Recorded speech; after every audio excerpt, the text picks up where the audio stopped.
जय हिंद एवरीवन। मैं रूबी ठाकुर स्वागत करती हूं आप सबका एसएसबी क्रैक एग्जाम चैनल पर। तो मैं आज आई हूं आपसे एक और करंट अपडेट पर बात करने के लिए। और आज का जो अपडेट है वो ताल्लुक रखता है यूएस गवर्नमेंट के स्पीकर मैककार्थी से। बात यह है कि उनको अपनी पोस्ट से पर्टिकुलरली हटा दिया गया है, रिमूव कर दिया गया है। तो आज के पूरे वीडियो लेक्चर में हम जानेंगे कि क्या रही वजह कि स्पीकर को उन्होंने अपने पोस्ट से हटा दिया गया है, क्या रीजंस हैं, क्या डेमोक्रेट्स का कहना है और क्या रिपब्लिकन्स का कहना है। तो चलिए बढ़ते हैं आगे।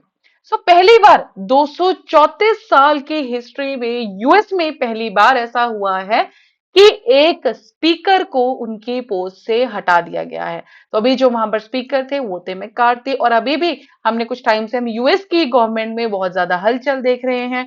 जैसे अभी यूएस गवर्नमेंट में शटडाउन का चल पड़ा था कि शटडाउन होने वाली थी, उसके बाद स्टॉप गैप फंडिंग बिल को पास किया गया जिससे 45 दिन के लिए इस शटडाउन को रोका गया।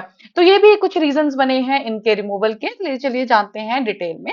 तो सबसे पहली बात कि 234 साल में पहली बार ऐसा हुआ है कि किसी स्पीकर को रिमूव किया गया है।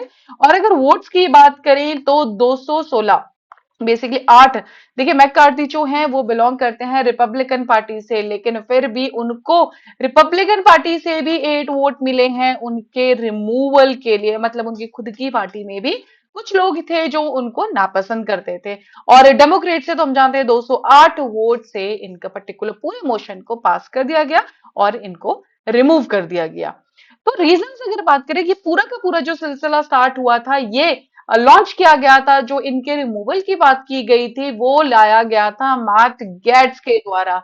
इन्होंने ही इनके रिमूवल की बात की, ये ही पूरा का पूरा प्रपोजल लेके आए थे। और इनका जो कहना था वो ये कहना था कि जो हमारे स्पीकर है मैककार्थी, वो अपना जो रोल निभाने में सक्सेसफुल नहीं हो पाए हैं, वो सक्षम नहीं है। उन्होंने जो उनके ऊपर इल्जाम लगाया है कि वो बहुत बार कॉन्ट्राडिक्टरी प्रोमिसेस करते हैं, और यही सारे रीजंस, एक वो उनका अपना रोल ना निभाना, कॉन्ट्राडिक्टरी प्रोमिसेस करना, यही एक रीजन बना है जिससे आज इनकी पोस्ट इनके पास नहीं रही है। इवन कुछ लोगों ने तो ये भी कहा कि जो मैट गैट्स है वो जानबूझ के ये सब चीजें कर रहे हैं, लेकिन मैट गैट्स का कहना था कि मेरी कोई पर्सनली दुश्मनी इनसे नहीं है, बट हाँ इनका जो काम करने का तरीका है वो अच्छा नहीं है, यूएस के लिए अच्छा नहीं है, गवर्नमेंट के लिए अच्छा नहीं है, इसलिए पर्टिकुलरली इनको रिमूव किया जा रहा है।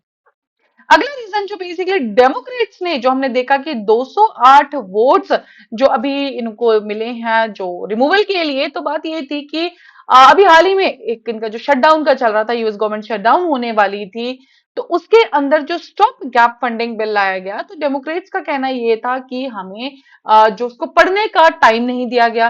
प्लस अभी कुछ टाइम पहले एक इम्पीचमेंट इंक्वायरी जनरेट की गई थी, जो भी ये स्पीकर ही लेके आए थे हमारे बाइडन जी के अगेंस्ट में, जो कि अभी हाल ही में यूएस के प्रेसिडेंट थे।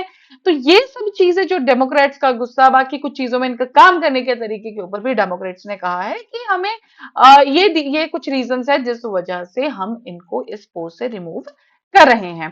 प्लस एक और चीज इनका जो कहना आया है हमारा डेमोक्रेट्स का, वो ये कह रहे हैं कि इनके कुछ जो काम है वो बेसिकली जो रिपब्लिकन्स जिस पर्टिकुलर ये पार्टी से बिलोंग करते हैं उनको अपील करने के लिए ये काम करते हैं, और जिस वजह से ये कुछ एक गवर्नमेंट के लिए जो एक साफ सुथरा जो क्लियर काम है वो नहीं सामने आ रहा है। इवन इनके ऊपर ये भी इल्जाम लगाया गया है कि जब इनको अपॉइंट किया गया है तो इन्होंने कुछ पैसा इकट्ठा किया और उसके बदले ये कुछ फेवर्स कर रहे हैं।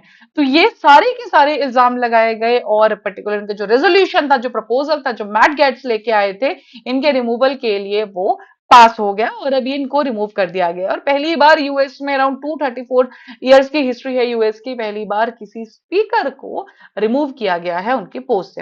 इसमें मैकार्थी जी का ये कहना है कि अब मैं वापस से इस पोस्ट के लिए नहीं लड़ूंगा इस इलेक्शंस के लिए, बिकॉज ऑफ कोर्स अगर इनको रिमूव किया गया है तो कई नए स्पीकर है जो उनको अपॉइंट किया जाएगा। तो जिसपे मैकार्थी जी ने कहा है कि मैं इस स्पीकर की पोस्ट के लिए अब नहीं लड़ूंगा। तो अगर ये जो स्पीकर की सीट होती है गवर्नमेंट के प्रॉपर बिजनेस के लिए बहुत जरूरी होती है, तो इसलिए अभी हाल ही के लिए जो टेम्परेरी बेसिस पे जिनको अपॉइंट किया गया है स्पीकर, वो है पैट्रिक मैकहेनरी इनको अपॉइंट किया गया है एज अ टेम्पररी स्पीकर, लेकिन अंदाजा लगाया जा रहा है कि स्टीव स्केलाइज या टॉम आमर ये इन दो में से कोई अगले स्पीकर हो सकते हैं।